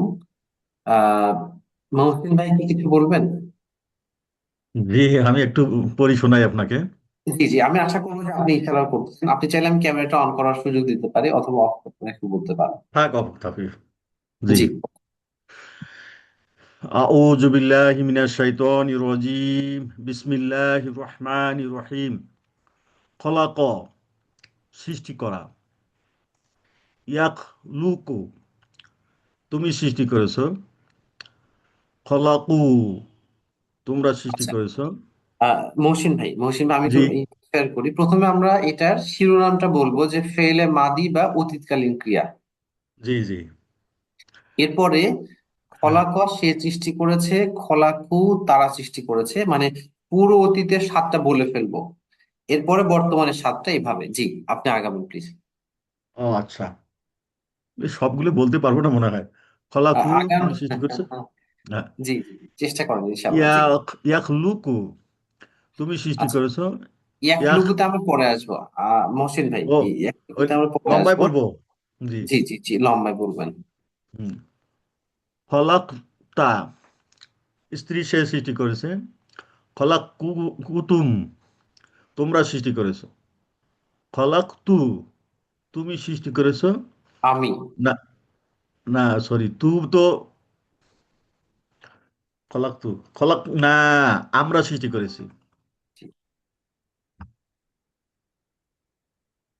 ঠিক ঠিক আছে কি? জি, এটা ঠিক আছে, আরেকটা বাকি আছে। কোনটা?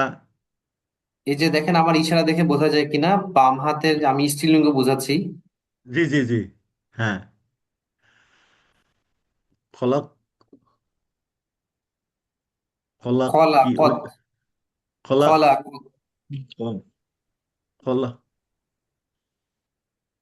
কোথায় খলাকত। এটা? খলাকত এই যে কোথায় এটা? এই যে দেখেন ফুল দেওয়া আছে একটা বাম পাশে জি। উপরে। ও আচ্ছা আচ্ছা আচ্ছা, জি। খলাকত। খলাকত, হ্যাঁ খলাকত। এটা স্ত্রী বুঝতে বড় তা ব্যবহার করা হয়েছে।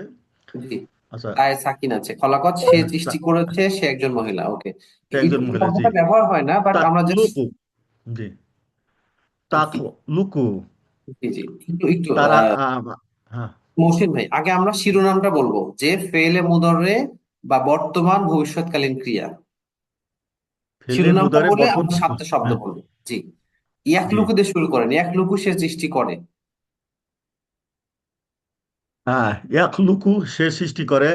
জি ইয়াখলুকু না, জি তুমি সৃষ্টি করো না। তারা সৃষ্টি করে। আপনি আমার তারা ইশারাটা সৃষ্টি করে। দেখেন, আমি আশা করবো আপনিও ইশারা করবেন, নতুবা আসলে এই প্র্যাকটিসটা হবে না। জি জি। তাকলুকু, জি। তারা সৃষ্টি করে। হুম। করে। একটু একটু দেখেন, হ্যাঁ। ওয়াও নুন না থাকলে তারা আসবে না। হ্যাঁ, ও। আমার ইশারাটা দেখেন আপনি, তাখলুকু, জি, হ্যাঁ। তুমি। তাকলুকু আমি সৃষ্টি করি। হুম। আমি আমি ইশারা করছি কোথায় দেখেন, তা থাকলে তুমি, হ্যাঁ। তা ও, থাকলে তুমি। তুমি। হ্যাঁ। জি। তাকলুকু তুমি সৃষ্টি করো। রাইট। তাকলুকু না, জি তোমরা সৃষ্টি করো নাকি? জি জি, একদম ঠিক আছে। জি জি। আখলুকু আমি জি সৃষ্টি করি। জি নাকলুকু আমরা সৃষ্টি করি। জি। তারপরে তাকলুকু। এখানে টান হবে না, জাস্ট একই রকম, তাখলুকু। ও তাকলুকু, হ্যাঁ জি। তাকলুকু, তাকলুকু তোমরা সৃষ্টি করো। না না, এটা হচ্ছে স্ত্রীলিঙ্গবাচক। স্ত্রীলিঙ্গ, সে হ্যাঁ জি। সে সৃষ্টি করে, সে একজন মহিলা। জি, সে সৃষ্টি করে, সে একজন মহিলা, জি জি। আচ্ছা। আচ্ছা তারপরে এটা এরপর আদেশ সূচক দুইটা। আদেশ সূচক। হ্যাঁ। জি। যেমন উখলুকু, এটা কি? উক, আগে আমরা এক বচনটা বলবো, উখ লুক। উখলুক আমি জি। সৃষ্টি করি নাকি? হুম। আদেশকে আমরা এভাবে দেই। না, সৃষ্টি করো। রাইট, তুমি সৃষ্টি করো। ওকে। তুমি সৃষ্টি করো, হ্যাঁ। উখলুকু তুমি সৃষ্টি করো, জি। তোমরা সৃষ্টি করো। রাইট রাইট, তোমরা সৃষ্টি করো। ওকে। লা তাখলুকু এরপর নিষেধ, তোমরা হ্যাঁ। সৃষ্টি করো না। লা তাখলুক। লা তাখলুক তুমি শিশু। তুমি সৃষ্টি করো না। জি লা তাখলুকু কু জি তোমরা সৃষ্টি করো না। জি আহ, খলাকি খলিকি জি। খলিকুন, কিছু না থাকলে আপনি তানবিন দুই পেশ দিয়ে পড়বেন, কোনো সমস্যা নেই। খলিকুন, খলিকুন। খলিকুনটা কি হবে যে বাংলা? যিনি কোনো কিছু করেন, তাহলে এখানে কি হইতে পারে? কর্তা। Right right right. সৃষ্টি করো। সৃষ্টিকর্তা। সৃষ্টিকর্তা, হ্যাঁ। মাকলুকু মাখলুকুন। জি মাকলুকুন জি। সৃষ্টি। সৃষ্টি বা সৃষ্ট জীব, আমরা এভাবে বলতে পারি। জি রাইট, এটা আমরা সৃষ্টজীব। বাংলায় খুব ব্যবহার করি। ওকে। জি সৃষ্টজীব। জি, শেষে এসে খলকুন, হ্যাঁ। খলকুন জি, সৃষ্টি করো নাকি এটা? সৃষ্টি করা। সৃষ্টি সৃষ্টি করা, করা। জি। জি, সৃষ্টি মহসিন ভাইকে করা, অসংখ্য ধন্যবাদ চেষ্টা করার জন্য। আমি আশা করবো যে প্র্যাকটিসটা আর একটু বাড়াবেন ইনশাল্লাহ। জি জি। আমরা নেক্সট একটা শব্দে যাব, এটা আমি নিজে একটু প্র্যাকটিস করবো ইনশাল্লাহ, আপনারা খেয়াল করবেন, পরে আপনাদেরকে একটু সহযোগিতা দেবো ইনশাল্লাহ আপনাদের। জি। এরপরে কুফরুন অর্থ হচ্ছে অস্বীকার করা। দেখেন আমরা প্র্যাকটিস গুলো কিভাবে করব। ফেলে মাদি বা অতীতকালীন ক্রিয়া, প্রথমে আমরা শিরোনামটা বলবো, এরপরে সাতটা শব্দ বলবো। কাফারা, সে অস্বীকার করলো। কাফারু, তারা অস্বীকার করলো। খেয়াল করবেন, এই যে আমরা যেটা শারীরিক শিক্ষণ বলছি, টিপিআই বলছি, টোটাল ফিজিক্যাল ইন্টারেকশন, এইটা না করলে আপনি দেখবেন পরে ভুলে যাচ্ছেন। আপনি যদি জি আগে জি থেকে ব্যাকরণ জেনে থাকেন, এই বিষয়গুলো জানেন, আপনারা যারা আছেন, সবাইকে বলছি, যারা আগে থেকে জানেন তারা তো জানেনই, তাদের কাছে এটা খুবই সহজ মনে হচ্ছে, আমি জানি। কিন্তু যারা নতুন, আপনারা যদি এভাবে এভাবে প্র্যাকটিসে অভ্যস্ত না হন, 2 দিন পরে দেখবেন আবার সব ভুলে যাচ্ছেন। তো এই জন্য এই প্র্যাকটিসটা ধরে রাখলে আপনাদের জন্য অর্থ চিন্তা করাটা সহজ হবে, যে কোথায় তুমি বলবো, কোথায় আমি বলবো, না আমরা বলবো। দেখেন, ফেলে মাদির বা অতীতকালীন ক্রিয়া, কাফার, সে কুফরি করলো, সে অস্বীকার করলো, এই চিহ্নটাই আমার অর্থটা মাথায় চিন্তা করাবে। ওকে। কাফারু, তারা অস্বীকার তারা করলো। অস্বীকার করলো। কাফারতা, তুমি তুমি অস্বীকার অস্বীকার করলে। কাফার তুম, তোমরা অস্বীকার করলে। কাফার তু, আমি অস্বীকার করলাম। আমি অস্বীকার করলাম। কাফার কাফার না, আমরা অস্বীকার আমরা। করলাম। আমরা অস্বীকার করলাম। ওকে। কাফারত, সে অস্বীকার করলো, সে একজন মহিলা। 7টা হয়ে গেল। এবার ফেলে মুদরে বর্তমান বা ভবিষ্যৎকালীন ক্রিয়া। শিরোনামটা বললাম, এবার আমরা 7টা শব্দ বলবো। ওকে। ইয়াকফুরু, সে অস্বীকার করে। ইয়াকফুরু না, তারা অস্বীকার করে। তাকফুরু, তুমি অস্বীকার করো।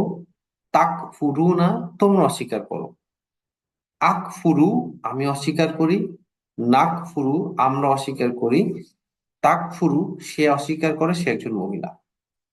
এবার ফেল আমর বা আদেশ সূচক ক্রিয়া। উকফুর, তুমি অস্বীকার করো। উকফুরু, তোমরা অস্বীকার করো। ফেল নাহি বা নিষেধ সূচক ক্রিয়া। লা তাকফুর, তুমি অস্বীকার করো না। লা তাকফুরু, তোমরা অস্বীকার করো না। কাফিরুন, অস্বীকারী। মাকফুরুন, যাকে অস্বীকার করা হয়। কুফরুন, অস্বীকার করা। যে এভাবে আমরা 21টা শব্দের প্র্যাকটিস করবো ইনশাল্লাহ। জি। আচ্ছা, আমরা দুইটা একটু স্কিপ করে চলে গেলাম, একই রকম শব্দ। এরপর আসেন দাখলা। দাখলা মানে প্রবেশ করা। এটা কোরআনে 78 বার আসছে এই শব্দটা। ওকে, আমি আশা করবো যে এবার আপনাদের মধ্যে থেকে আরো কেউ, আমি মহসিন ভাইকে আবার একটু ধন্যবাদ দেই। আগের বার তো একটু পরামর্শ দিয়েছি রিপিট, মানে অনুশীলনের জন্য। মহসিন ভাই একটু চেষ্টা করেছেন, এই জন্য আপনাকে ধন্যবাদ। আমি একটু আশা করবো যে আর একজন একটু চেষ্টা করবেন আমাদের আমি সাথে। একটু করতে আমি যাচ্ছি করব। যদি আমি আমি একটু করব। করতে যাচ্ছিলাম। আচ্ছা, বোন সাইয়েদা মাহবুব আরা বেগম, দুজন বোন কথা বলতে চেয়েছিলেন। আচ্ছা, আমরা একজনকে সুযোগ দিব। জি, বোন আপনি চেষ্টা করবেন প্লিজ একটু।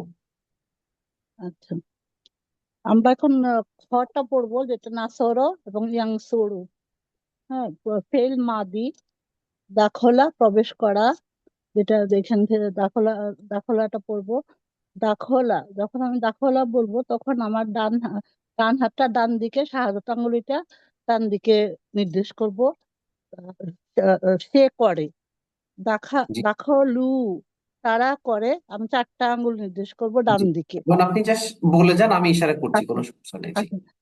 দাখলতা, তুমি করো, আমি তখন আচ্ছা, আমার। আমি একটু একটু আচ্ছা, সংশোধনী দেই। যেহেতু এটা অতীত কাল, প্রবেশ। সেহেতু আচ্ছা, করেছে, হ্যাঁ করেছে হবে। Right, right. করেছে, জি। দাখল দাখলতা, তুমি প্রবেশ করেছ, আমি একটা আঙ্গুল নির্দেশ করব। দাখল তু, আমি ডান দিকে 4টি আঙ্গুল নির্দেশ করব। দাখল আচ্ছা, একটু তু। দেখেন, আমি বোন আঙ্গুলের বিষয়টা আমি বলছি, আপনি জাস্ট উচ্চারণ করে চলে যান, ও ডান আচ্ছা, দিকে না। ঠিক আছে।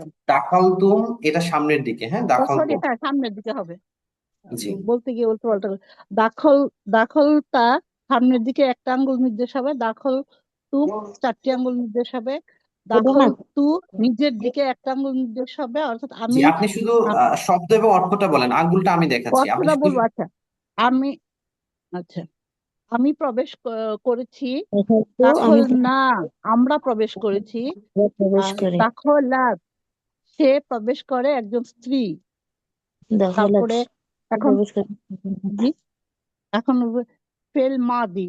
হুম, ফেলে মুদরে, সরি, আর ফেল মাদিটা শেষ মোদো। করলাম। জি, হ্যাঁ, ফেল মোদরি।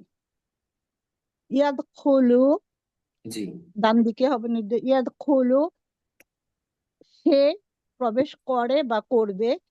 ইয়াদ খুলু না, তারা প্রবেশ করে বা করবে। ইয়াদ খুলু, তুমি প্রবেশ করো বা করবে। ইয়াদ খুলু তাদখুল, না, সরি, জি, তাদখুলু। সরি, তাদখুলু, তাদ খুলু, তাদ খুলু, তুমি প্রবেশ করো বা করবে। তাদ খুলু না, তোমরা প্রবেশ করো বা করবে। আদ খুলু, আমি প্রবেশ করি বা করব। নাদ খুলু, আমরা প্রবেশ করি বা করব। রাইট। আর তাদ খুলু, সে একজন স্ত্রী প্রবেশ করে বা করবে।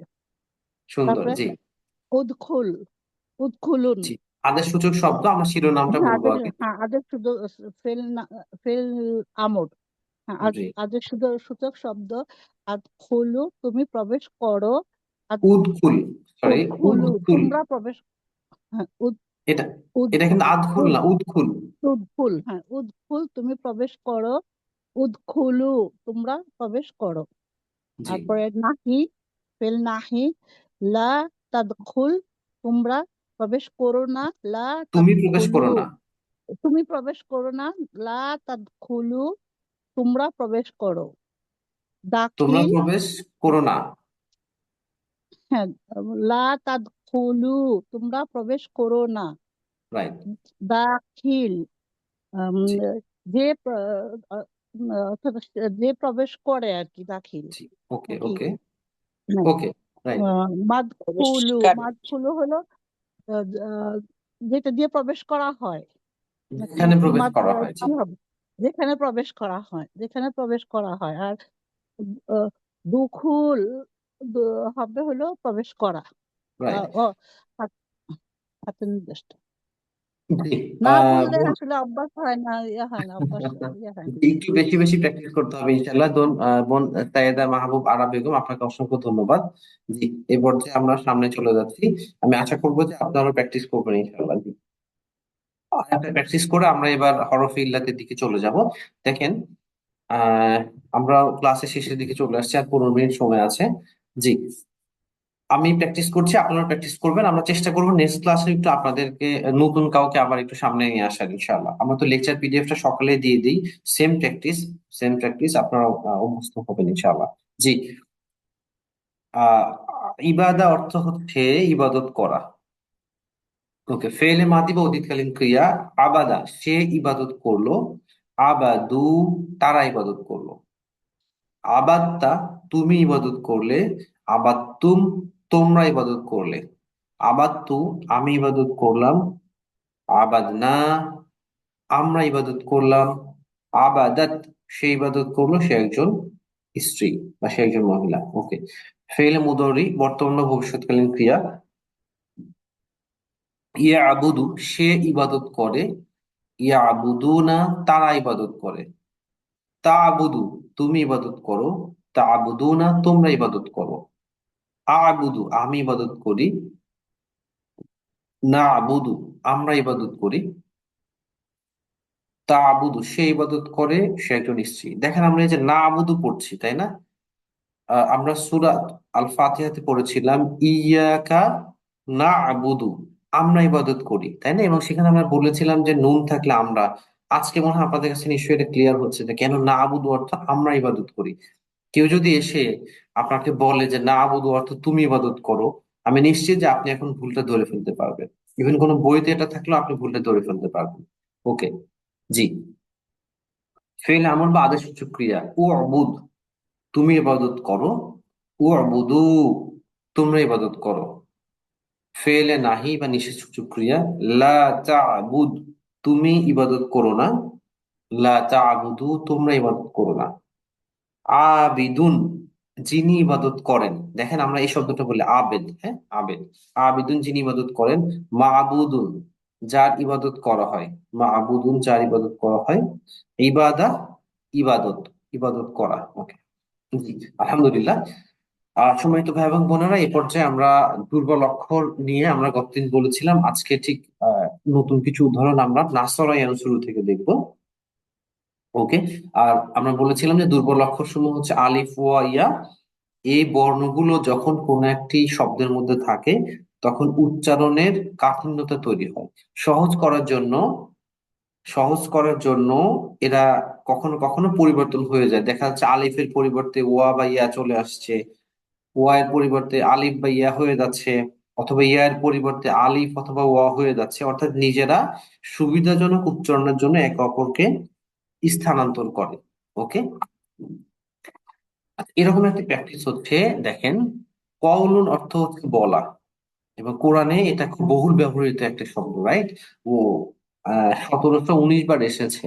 ওকে, কোরআনের শব্দ যেখানে 78,000, সেখানে 1719 প্রায় প্রায় 2%, মানে পুরো কোরআনের শব্দের প্রায় 2% শব্দ এই শব্দগুলা মিলেই হয়েছে প্রায়। ওকে, তাইলে দেখেন আমরা একটু প্র্যাকটিস করি। ফেলে মাদি বা অতীতকালীন ক্রিয়া। কলা, সে বলল। কলু, তারা বলল। কুলতা, তুমি বললে। কুলতুম, তোমরা বললে। তোমরা বললে বা তোমরা বলেছো। ওকে, বলেছো বললে বুঝতে সুবিধা, তোমরা বলেছো। কুলতু, আমি বলেছি। কুলনা, আমরা বলেছি। কলাত, সে বলেছে সে একজন স্ত্রী। দেখেন আমরা সূরা বাকারায় পড়েছি, সম্ভবত এটা তৃতীয় বা চতুর্থ রুকুতে আল্লাহ বলছেন যে ওয়াইদ কুলনা লিল মালাইকাতি ইসজুদু লি আদম। কুলনা, আমরা বলেছি, রাইট? কুলনা, আল্লাহ নিজের ক্ষেত্রে বহুবচন ব্যবহার করেছেন অনেক ক্ষেত্রে। কুলনা, ওকে, এই শব্দটা রয়েছে এখানে। ওকে, ফেলে মুদারে বর্তমান বা ভবিষ্যৎকালীন ক্রিয়া। ইয়াকুলু, সে বলে।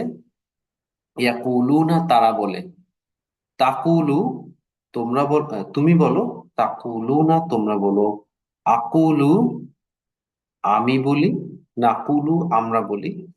তাকুলু, সে বলে সে একজন মহিলা। ওকে, ফেলে আমর বা আদেশ সূচক ক্রিয়া। কুল, তুমি বলো। এই যে দেখেন আমরা অনেকবার পড়েছি, তাই না? কুল হুয়াল্লাহু আহাদ, কুল আউযু বিরাব্বিল ফালাক, কুল আউযু বিরাব্বিন নাস, কুল ইয়া আইয়ুহাল কাফিরুন। ওকে, কুল, এটা হচ্ছে আদেশ সূচক শব্দ। হ্যাঁ, কুল, তুমি বলো। কুলু, তোমরা বলো। ফেলে নাহি বা নিষেধ সূচক ক্রিয়া। লা তাকুল, তুমি বলো না। লা তাকুলু, তোমরা বলো না। ওকে, কইলুন, যিনি বলেন বা বক্তা। মাকুলুন, যা বলা হয়। কওলুন, কথা, বলা বা বলা। ওকে, জি। তো আমরা একটু প্র্যাকটিস করবো এভাবে। দেখেন আমরা যখন আহ আগের স্লাইডে পড়েছিলাম, আগের ক্লাসে, ওখানে কিন্তু একটু ভিন্ন ছিল, তাই না? শা আ, শা উ, শি ইতা, শি ইতুম, শি ইতু, শি ইনা, একটু ভিন্ন ছিল। তো এই ভিন্নতাটা থাকতে পারে। এটা ওই যে নাসরা ইয়ানসুরু বা ফাতাহ ইয়াফতাহু, এগুলোর ভিন্নতার কারণে, এই মধ্যস্থিত শব্দ, এগুলোর জন্য এই ভিন্নতাগুলো আসে। তো আমরা জাস্ট এই শব্দগুলো একটু ভালো করে পড়ে ফেলবো। যে কলা, কলু, কুলতা, কুলতুম। এখানে কিলতা হবে না। ওকে, কিলতুম হবে না। সো এটা কুলতুমি হবে, রাইট? তো আমরা এটা একটু বেশি করে প্র্যাকটিস করলে এই ভুলগুলো ইনশাল্লাহ, মানে এই বিষয়গুলো আমরা সহজে ধরতে পারবো ইনশাল্লাহ। এই স্লাইডে একটা কোশ্চেন করতে পারি কি? জি, বলেন। এইখানে এই কলাস বা আগের স্লাইডটাতে আমরা দেখলাম যে তাকুলু, আহ, তুমি একজন পুরুষ, এইটা বোঝাচ্ছে, কিন্তু তুমি একজন নারী, আহ, সে একজন নারী, একই শব্দ দেখাচ্ছে, তাকুলু রাইট। তাকুলু। এইটা সবগুলো স্লাইডেই আমি এই একই রকম দেখছি। এইটা আমরা কিভাবে বুঝবো যে কখন সে একজন নারী এটা হবে আর কখন তুমি একজন পুরুষ এটা হবে? আচ্ছা, এটা আপনি যখন প্রয়োগ করছেন বা তখন এটা নির্ধারণ হবে। মানে আমি যদি বলি যে আহ, তুমি, তুমি, আপনি যাকে বলছেন সে একজন পুরুষ সামনে বসে আছে, আপনি তাকে বলছেন যে তুমি এই কাজটা করো, তখন আপনি তাকুলু ব্যবহার করবেন। ওকে, এখন আপনি বর্ণনামূলক ব্যবহার করছেন যে আহ, রাসেল এই কাজটা করে, তখন বা রাসেল এটা বলে, তখন আপনি ইয়াকুলু বলবেন। অথবা আপনি বললেন যে আয়েশা এটা বলে, তখন আপনি তাকুলু শব্দটা ব্যবহার করবেন আয়েশার জন্য। জাস্ট বর্ণনা, কিন্তু সে একজন স্ত্রী, তখন আপনি তাকলু ব্যবহার করবেন। আবার সামনে যখন আপনি কাউরে বলছেন সে একজন পুরুষ, ওকে, যে রাইট আবু বকর তুমি এই কাজটা করো, করে থাকো, তখন আপনি, মানে এটা বলে থাকো, তখন আপনি বলবেন তাকুলু। এখন আয়েশার জন্য তাকুলু আর আবু বকরের জন্য তাকুলু, দুইটাই মিলে গেল, এর ক্ষেত্রে কোনো সমস্যা নেই। সো প্রয়োগ যখন আমরা করব তখন আমরা সিদ্ধান্ত নিব যে আসলে এটা অর্থটা এখানে কি হচ্ছে বা কোন শব্দটা এখানে আসছে, এই। বাট দুইটা শব্দ একই রকম।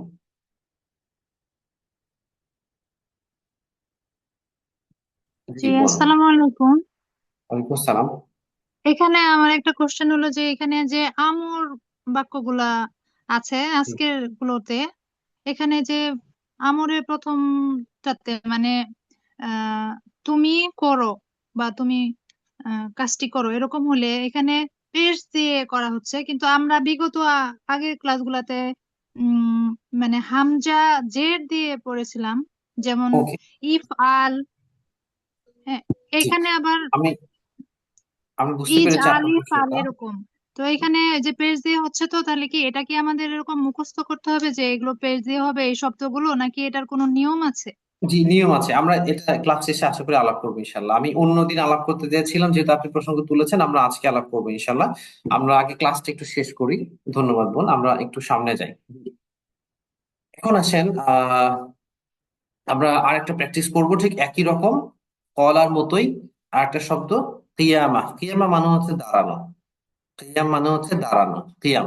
দেখেন, ফেলে মাদি বা অতিথিলিঙ্গ ক্রিয়া। কমা, সে দাঁড়ালো। কমু, তারা দাঁড়ালো। কুমতা, তুমি দাঁড়ালে।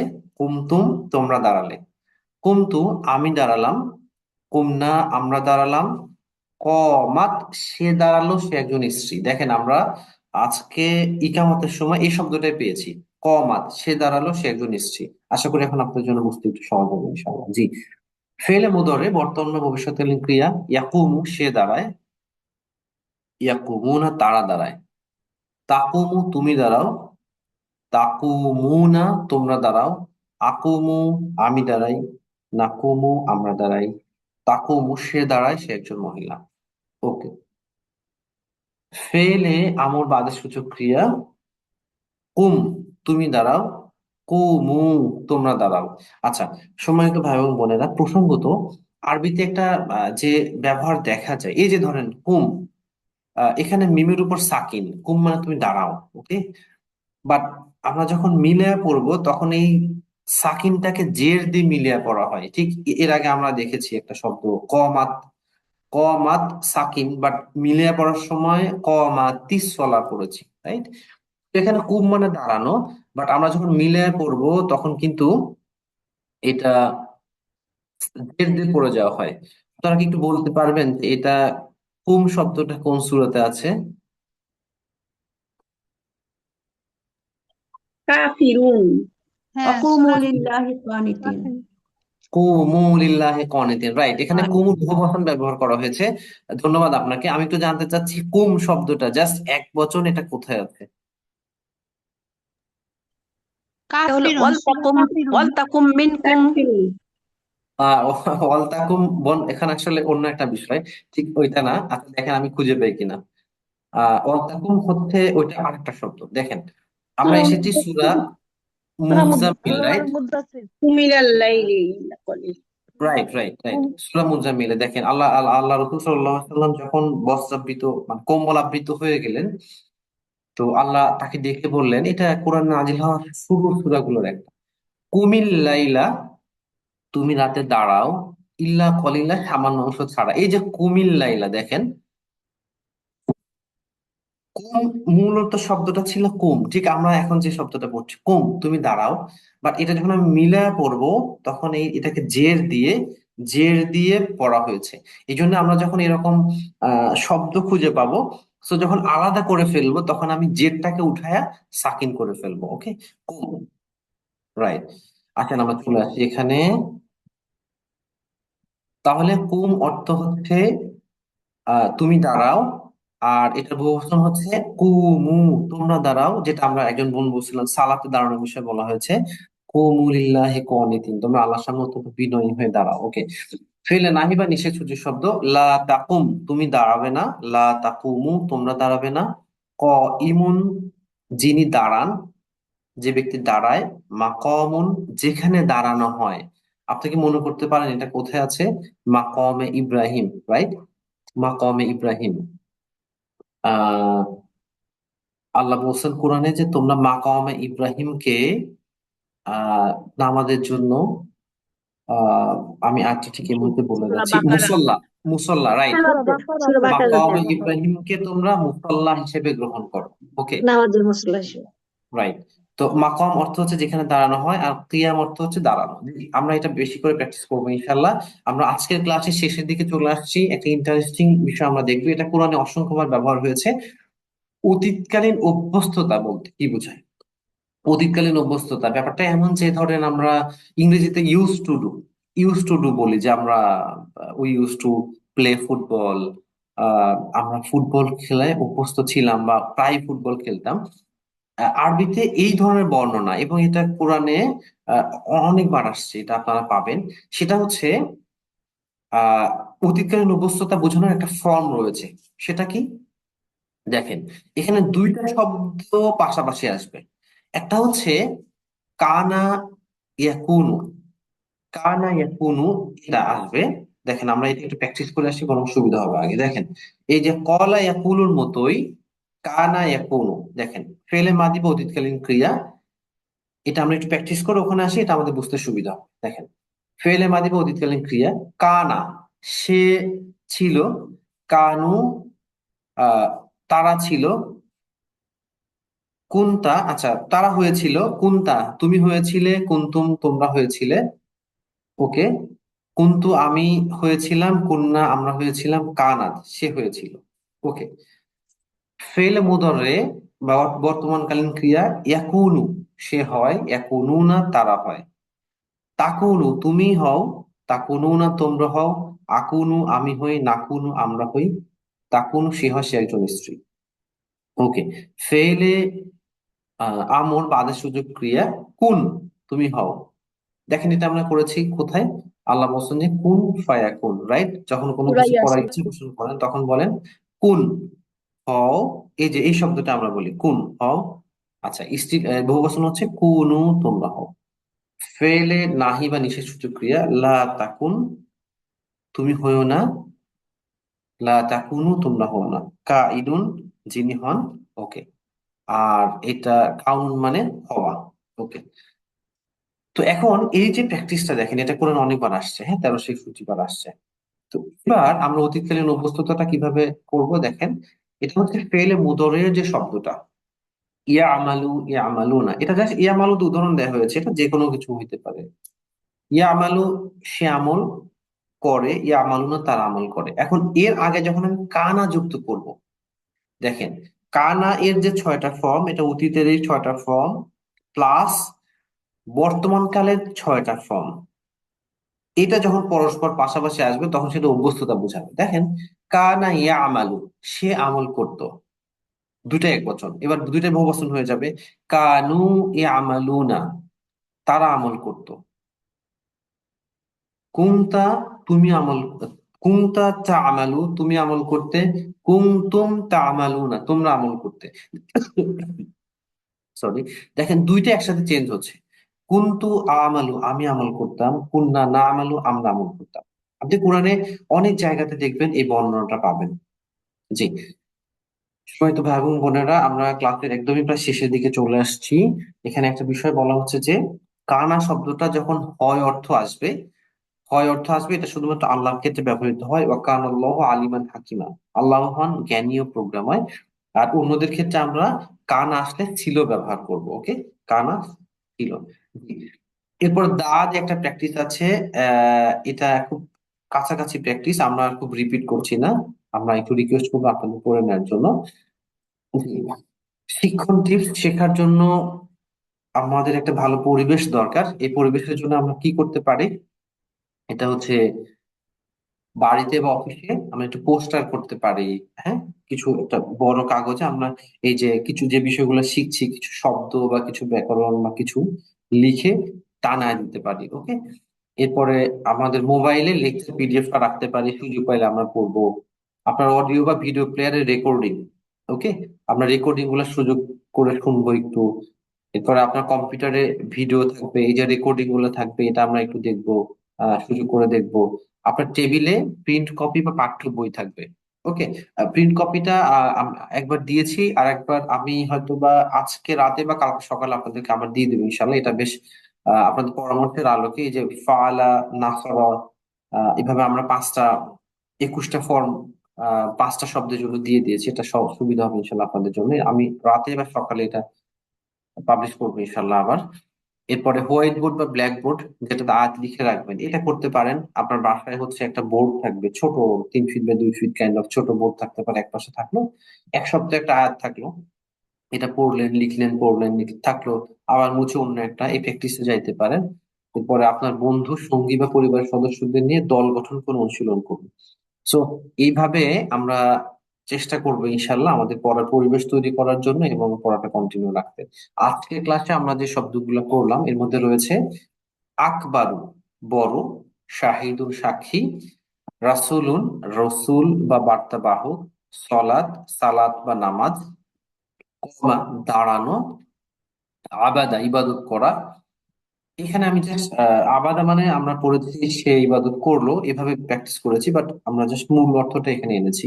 আবাদা ইবাদত করা, দাখালা প্রবেশ করা, রজাকা রিজিক দেয়া, যাকরা স্মরণ করা, দা আহ্বান করা। জি, আলহামদুলিল্লাহ আমরা অষ্টম ক্লাস পর্যন্ত আমাদের টার্গেটেড 134টা শব্দের মধ্যে 111টা শব্দ আমরা ইতিমধ্যে করে ফেললাম, আলহামদুলিল্লাহ। জি। সম্মানিত ভাই এবং বোনেরা, 10টা 5 বাজে। আমরা ক্লাস শেষ করব, যেহেতু একটা প্রশ্ন পেন্ডিং রয়ে গেছে, আমি একটু আপনাদের সাথে একটু আলাপ করব, বাট আমি একটু রিকোয়েস্ট করব যে আপনারা একটু স্ক্রিনে হাত দিবেন না। স্ক্রিনে হাত দিবেন না, আমি একটু হোয়াইট বোর্ডে দেখানোর চেষ্টা করব যে এই যে উবুদ কেন হচ্ছে বা উনসুর কেন হলো, আবার আমরা গত ক্লাসে পড়েছিলাম ইফতাহ, এটা কেন। আমি একটু রিকোয়েস্ট করবো আপনারা কেউ স্ক্রিনে এর মধ্যে হাত দিবেন না প্লিজ, ইনশাল্লাহ। আচ্ছা, দেখেন এটা কেন হচ্ছে। আহ এটা আমরা ফেলে মুদরয়ের যে শব্দটা, এখানে চলে যাব। দেখেন এখানে কি আছে, শুরুতে কি আছে দেখেন, তা জবর তা, নুনে সাকিন, সোয়াদে পেশ, রতে পেশ, রাইট। এখন এই যে শুরুতে দেখেন শেষের আগের বর্ণটা ইম্পর্টেন্ট। শেষের আগের বর্ণে কি আছে, পেশ আছে। শেষের আগের বর্ণে পেশ আছে। শেষের আগের বর্ণে যদি পেশ থাকে, তখন এটা থেকে আমরা যখন আদেশসূচক শব্দ গঠন করব, তখন আমরা এই পেশ থাকার কারণে, শেষের আগের বর্ণে পেশ থাকার কারণে পেশ দিব। আমি জানি আমার লেখাটা খুবই খারাপ হচ্ছে, আমি পড়ে দিচ্ছি। দেখেন যে শেষের আগের বর্ণে পেশ আছে, এটার জন্য হামজার উপর পেশ, অর্থাৎ পেশ থাকলে পেশ।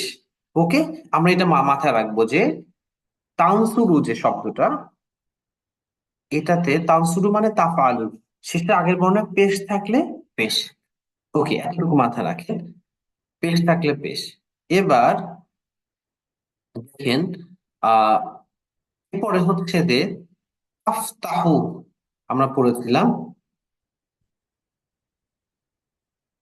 ওকে, দেখেন এখানে কি ছিল, আফ, তা জবর তা, হাপেশ হো। দেখেন শেষের আগের বর্ণে ছিল জবর, রাইট। শেষের আগের বর্ণ, হায়ের আগের বর্ণ তা, তারপর জবর, তাফতাহু। এটা যদি হয় এখন হবে,